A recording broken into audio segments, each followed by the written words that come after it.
Бәріңе сәлем. Бүгінгі видео сөйлесу жанрында болайын деп тұр. Және мен сендерге осы видеода 3-ші курс студенті ретінде қалай сабақты жақсы оқу керегін айтамын. Себебі сабақ оқу өмірге керек болады. Сендер білім алу арқылы өздеріңнің болашақтарыңды жақсырақ қыласыңдар. Сондықтан да видеоны до конца көріңдер, ал біз видеоға кеттік, короче.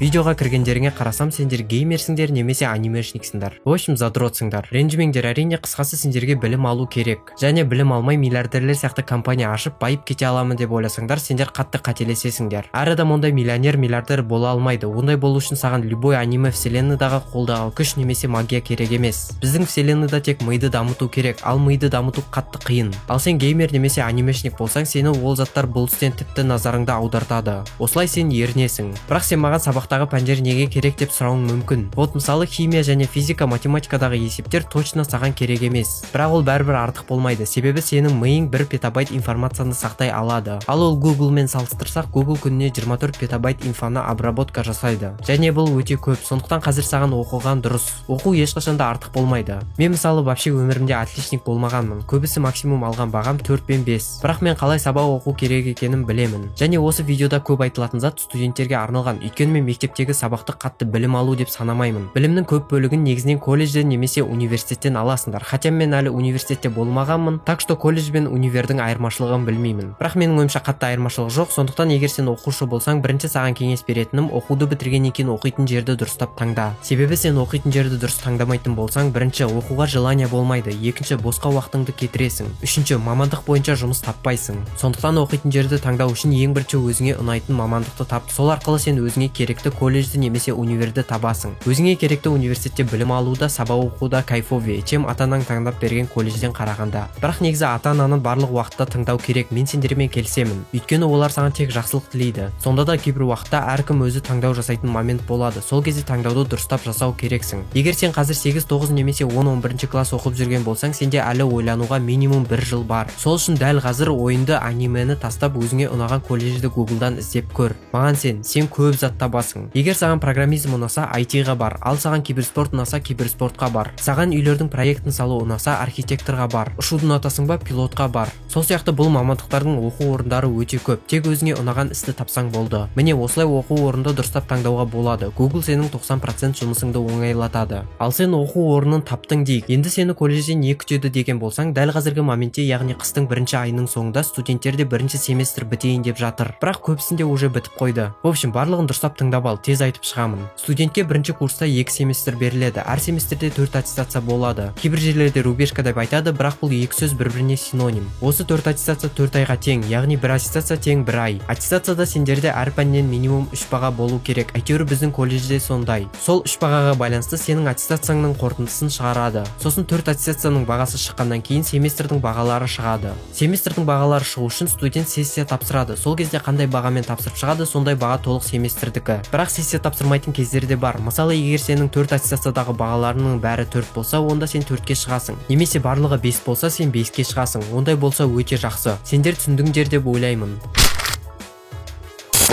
Видеоны мен негізі жаздан кейін оқу басталған кезде шығаруым керек еді. Соны істемегенім үшін көп адам мүмкін стипендиядан айырылған шығар. Сори, пацаны. Бірақ егер сендер стипендиядан айырылған болсаңдар, оқудың фулл системасын түсіндіңдер деп ойлаймын. Түсінбесеңдер қараңдар. Көп колледждерде егер сен грантқа түскен болсаң, семестрге шыққан бағаларда 3 деген хотя бы 1 баға болса, стипендиядан айырыласың. Яғни келесі семестрде 4 ай бойы стипендия алмайсың. Ал бағаларының барлығы 5 болса, сен президентский стипендия аласың. Ол жерде уже стипендияң обычный юзерден қарағанда көбірек болады. Бірақ біздің колледжде оның дым мағынасы жоқ. Себебі обычный 4-ке оқитын чел 21к стипендия алса, 5-ке оқитын чел 24к алады. Сондықтан мен 5-ке оқуға тырыспаймын да. Бопты, оны шештік. Егер сен сол семестрдегі бағалармен стипендиядан айырылатын болсаң, оны қайтарып алуға болады. Ол үшін банально келесі семестрде барлық пәнді минимум 4-ке жабу керек. В общем, енді сабақты қалай жақсы оқу керегін айтайын. Себебі егер сен дәл уақытында сабақ оқымасаң, кейін сен мұғалімдерге баға қойғызу үшін ақша бересің, шоколад бересің, гүл бересің, сори, бұл рофл гүл бермейсің. Дәл осындай ситуационды мен ұнатпаймын. Сол үшін сабақты дәл уақытында оқу керек. Ол үшін маңызды зат бірінші лекцияң толық болуы керек. Даже сен ауырып сабаққа бармаған күндер болған жағдайда да группада оқитындардан сұрап обязательно барлық лекцияны жаз. Білем, лекция жазу өте қызықсыз процесс, бірақ сен жазу керексің. Өйткені именно лекция сессия кезінде сенің негізгі козырың. Мысалы, сенің бағаңа кішкене балл жетпей қалған кезде осы лекция сені құтқарып қалуы мүмкін. Егер сен сабақ айтпай, бірақ лекцияң толық болса, семестрдің соңында 3, даже 4 ала аласың. Ал сен сабақ айтып, бірақ лекцияң жоқ болса, соболезную, саған даже 3 алуға да шансың аз. Содан кейін сессия кезінде лекция басынан бастап толықтыруға сенің уақытың да болмайды. Сол үшін семестрдің басынан бастап лекцияны толық ұстауға кеңес беремін. Сонымен қатар лекцияны қызығырақ және көбірек қылатын заттар ол кестелер, абзацтар немесе кластерлер және тағы басқа заттар. Осы заттар арқылы сен лекцияның көлемін үлкейте аласың, қолдансаң болады.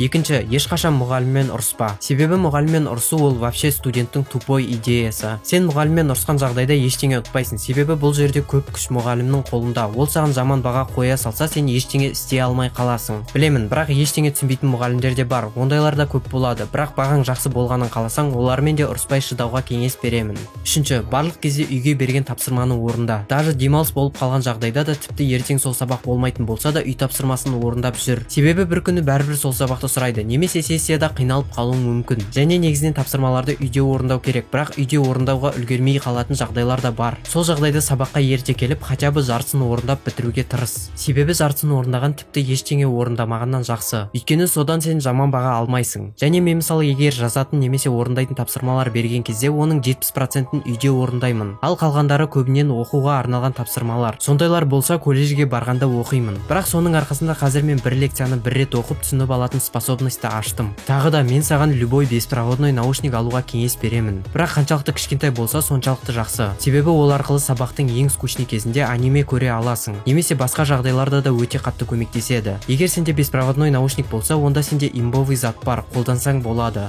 Төртінші кеңес, монтаж, презентация жасауды үйрен. Бұл туралы мен сендерге толық сондай болады деп айта алмаймын, бірақ біздің колледжде студенттің жасалған презентациясы мен видеосы көп рөл атқарады. Егер сенде де сондай болса, онда монтаж жасауды немесе минимум презентация жасауды үйрен. Мен мысалы өзімнің бір сабағымды видеомен жабатын болсам қиналмаймын. Даже маған қызығырақ, себебі 5 жыл монтаж жасап жүрмін және ютубермін. Сондықтан видео жасап кел деген тапсырма берсе, мен үшін ол вообще қиын емес. Презентацияны айтсақ, ол да сондай, өйткені презентацияны мен 9-шы сыныптан бері жасай аламын. Сондықтан да бұл банальный кеңес деп айтсам да болады. 5-ші кеңес, тақырыпты оқытушы түсіндіріп жатқан кезде түсініп алған дұрыс. Мысалы, біздің колледжде 80 минут сабақ болады, хотя бұрында 90 минут болған. Бұл маңызды емес. Короче, сабақтың планы бойынша 80 минуттың соңғы 20 минутын оқушы жаңа сабақты түсіндіреді. Сол кезде негізгі тақырыптың көп бөлігін қысқаша айтып шығады. Сол моментте мен сендерге дұрыстап тыңдап түсініп алуға кеңес беремін. Осы арқылы сен келесі сабақта лекцияны оқымай-ақ сабақ айта аласың. 6-ші кеңес, бірінші болып сабақ айт. Бұл ең имба кеңес. Себебі көп оқытушылар бірінші болып сабақ айтқан студентке бағаға кішкене балл қосады. Ал бірінші болып сабақ ешкім айта алмайды, қолдансаң болады. Осымен видеоға вывод шығаратын болсақ, негізі оқу керек.